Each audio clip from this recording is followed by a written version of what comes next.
No, They're chocolate chopper. amazing. It's like a waffle cone shell with ice cream in it.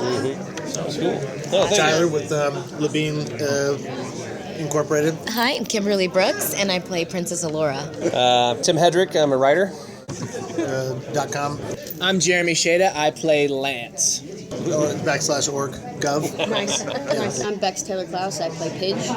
.edu. I would have figured you for a .biz guy. Yeah, that's right. I forget all that. Tyler.biz. There you go. And I'm Rhys Darby. I play Karan. I'm Josh Keaton, and I play Shiro in the show. And, I play Hunk. I'm sorry. I should actually include the fact. It's a comedy answer. Even like if you're looking at like the sideshow statue that's out there, he's really kind of angry looking and edgy looking, and that's something we weren't personally interested in doing. You sort of have to like navigate those waters and pitch your version. But we didn't want to do Chainsaw Voltron. We didn't want to do, heavy gun, sharp, angry Voltron. Yeah. Like, how much was Voltron part of your childhood when you were growing up? Like, how important was it to you? You always run across people who are new to the genre. What about you guys? Yeah, no, I'm not new to any genre. I've been around the block with all of them. Right. I would say it was more mine. Lauren's, quite a bit younger than I am. So 3 years. It's a huge gap. I was very familiar. I'm old. No. I literally went swimming one blazing hot summer day at my friend Michael Issue's house. The show happened to be on. We got stuck in front of the TV. I think one of us dived in the pool for like 2 minutes, and then the rest of the day we just played Voltron. When my mom came to pick me up, I remember distinctly Mike Issue's mom saying, they just played the Lion Show the whole day. They didn't even go swimming. I've never seen like the original animated series actually when I was little, but I definitely when I was little had all like the Voltron toys, and I would definitely I played with those when I was little, and make your own stories and kind of bash them against each other and such as you do. Yes. And so when I see things like that, it kind of excites me because I'm like, I can make that into what I think it was always meant to be, what I thought it was. Right. Thinking about it, I keep remembering friends with the toys growing up, and we used to play with them. But kind of like Jeremy, I never really saw it until a month ago. Just some of the old stuff. The original series was like I said in the panel, I was like, I remember it, but I don't remember, when I was I'm ready for Hunk, I was like, yeah, Hunk. And I'm trying to think okay. Yeah. Hunk was he's big, maybe dumb. Was he dumb? So you I love that Hunk's not dumb enough. No, he's not dumb. He's brilliant. Well, in New Zealand, we didn't get television until the late 80s. So when we did, it was already into its second season, I guess, Voltron. But it quickly became, one of our top shows, just behind MASH and The Love Boat.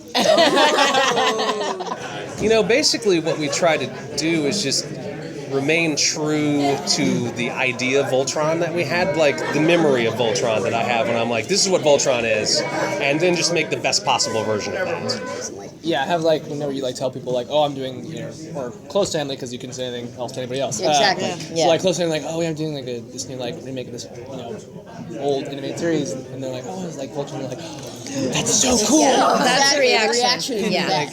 And the original show, as nostalgic, it might be for all of us. It was the product of two different shows that were localized for American audiences, and then what wasn't there was sort of jammed in from a third show, edited in. So it was a product of its sort of situation. A lot of hard edits in that show. Yeah, a ton of hard edits. If you watch Go Line, it's a very different show with a lot of very different themes. I think just Voltron itself and Voltron being formed with the lines, that was always the exciting moment. Yeah. Giant robot kitties. Exactly. Yeah, come on. What more do you need? That says it all. As a boy, you're it's a freaking robot. It's also a lion. You hit stuff with it. Cool. There's no it's blazing swords. Yeah, exactly. Swords, and it's flying, colorful. and it's literally all good things. Everything nothing great. not to like about this 300-foot robot made out of giant cats. Yeah. It was literally in Go Line, Voltron, he was out there. Was he a demon? I don't know. He was just beat people angry up in robot guy to space. beat people He just up. beat people up, and then Space Angel came and split him apart, and then that was it.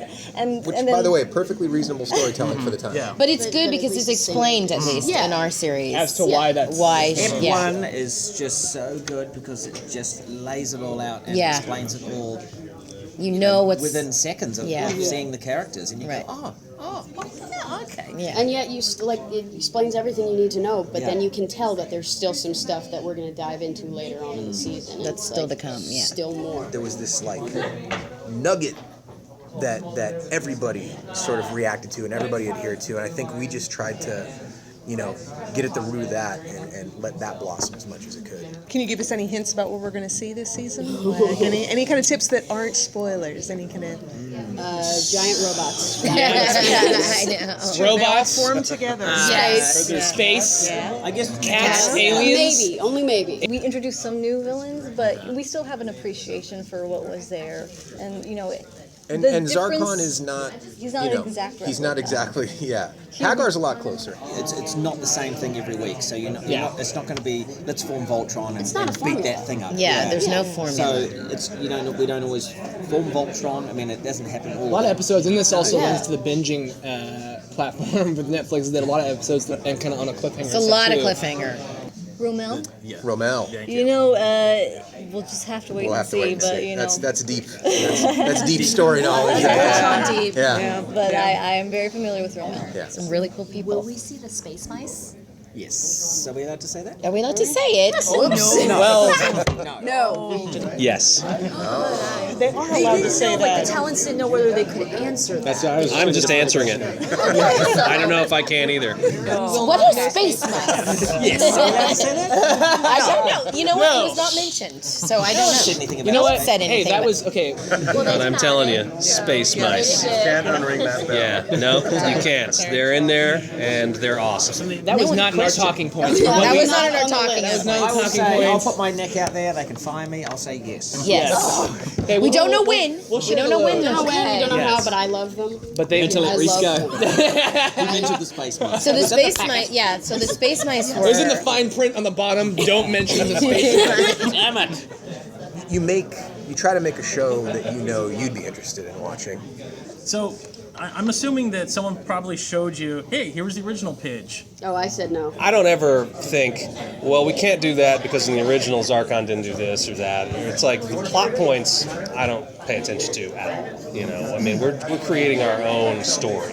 They wanted Pidge to be a little cooler. They wanted to have him be a little bit more interesting and a little less grating. It's a good one. And it's way to good, put and, it. and it's good, and basically it's all about his backstory, about the family. Yeah. Really, that's a Like good. they gave Pidge so much. They gave Pidge so much character and heart and depth. Yeah. And I think that if his voice were like this. Yeah. It's Josh, Shiro is.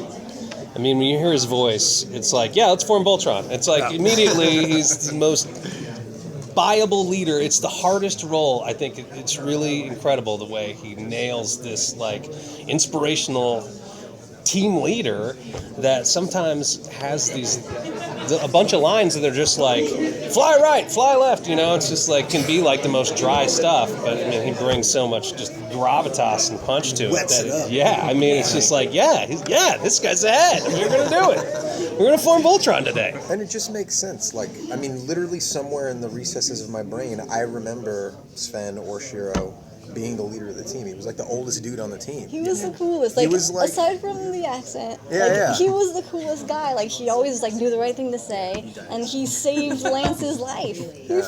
He sacrificed himself to save Lance's Yeah, so life. He was the most seemed like the leaderish leader. guy. Yeah. I'm like over the moon and just floored with how in depth the show is and how rich like a tapestry they're weaving through the storylines and these characters and everything. It's like it is Voltron, but it's a totally new beast. Can I say it's a totally new beast? Yeah. And so, as a voice actor, I play a lot of different characters. So I don't really know, and especially being African American, and I do a lot of different things. So I don't necessarily know what characters are going to look like. I had no idea what Allura was going to look like. So I just got cast. We recorded a ton of episodes before we got to see any of the artwork. And so when I saw her for the first time, I was like, oh my God. That is so cool.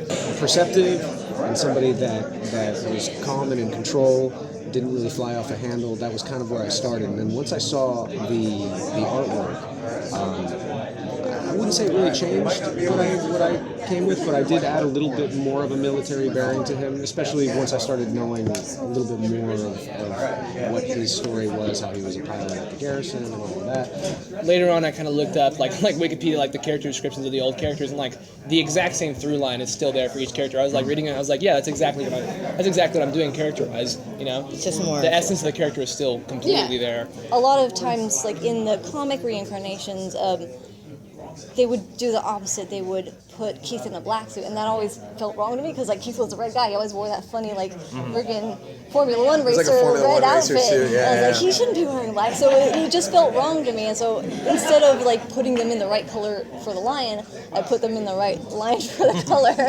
But you know, it also just kind of changes things up, and it allows our characters to evolve. And like, you know, who knows? Maybe they'll move up to another lion. It just, you know, depends on where our story goes. We definitely have an element of pilots bonding with their lions, and that being a part of how you mature as a part of the Team Voltron is that you learn more about your lion, and it kind of becomes comfortable with you, and so there's a give and take. Yeah, definitely. He's less fuddy-duddy. He's definitely fuddy. He's got a screw loose. He's been in this chamber for 10,000 years, and when he comes out, I definitely think something seeped in there, and so he's not quite right, but he's kind of like that fun uncle. You know what I mean? Crazy uncle. Yeah. And you know, in our show, they're not like a team when they start out. Some of them don't even know each other, you know, and so there's A real relationships. motley crew. Yeah, exactly. Yeah. Well, they go on these epic adventures as Voltron, but what's interesting is you also get the characters like two off together, one off alone. So it's you really get to know. They split up a lot. Yeah. The pilots split up. There's little missions they go on, and even Karan gets to go on. My cuff upset me. Even Karan gets to go on the odd mission, which is so exciting for me. And you know, it doesn't go right. But, So it's not reliant on the giant 300-foot robot every time. I think that's really cool. We try to play with that kind of stuff, and like, how do they learn to form Voltron for the first time, and how difficult it is for them to, you know, work as a team, and what's it like if you were on Earth your whole life and then just shot into space and a super, you know, galactic battle's been going for 10,000 years. Like, that would be a mind-blowing experience for anyone. That was really cool for me is I walked into this room with these people who've been doing this for years. You guys all know what you're doing. You've been doing this. And I walked in and I'm like, teach me. Oh my gosh. No. Yeah. I'm really, this is all I'm learning. There's like terminology and there's like knowledge on these people's part. It's like every single time you guys would go, I'm like, okay, I gotta, what are you doing right now? What are you doing That's right now? What's crazy. happening? I'm making it up as I go. I'm gonna. You know, I remember as a kid learning how to do for animation, learning how to do like a shove. And I was like, so it's a skill that still comes in very handy. Yeah. Andre all the time was like, okay, now this one's a little more of a shove, and I'm like, I got it. Nailed it. You know, we've been very lucky, like with the people in this cast. They're all outstanding. You can hear that we know each other, you know, to an extent. Like, there's definitely that chemistry there in the voices. Everyone's really settled into their characters. You're in there with these people, and you're trying to either crack each other up, or there's a lot of respect inside that booth, and I dig it. Okay, I think I got I mean, you except now. for Tyler, I can't stand Yeah, that guy, forget it. Yeah, Tyler's the worst, right? He's awful. Found people. The nice thing, the awesome thing that we learned on Core was like the crew just gelled. Like nobody was like no trying to drama. power play or ego trip anyone. Like everyone just really cared about what they wanted, the work, the show. They cared about the quality. I would say that. And But they it's tend to what's go on interesting these. is we'll go on, sorry. We go on these Yeah, what they do this. So we found all the people that care more about the quality than about like personal recognition. Right. And you know, we brought them with us. I felt like we had to, like the characters, they were thrust into this world where they had to suddenly put suits on and jump into cats. Yes, just like the They show. had to suddenly get along because they're all thrust into this new universe. That was sort of our, as soon as we knew we were locked in, it literally was like, all right, let's call the team back together. Let's get everybody in Let's here. form Voltron. Let's form Voltron. Really fun. much, guys. Thank you. Thanks so much.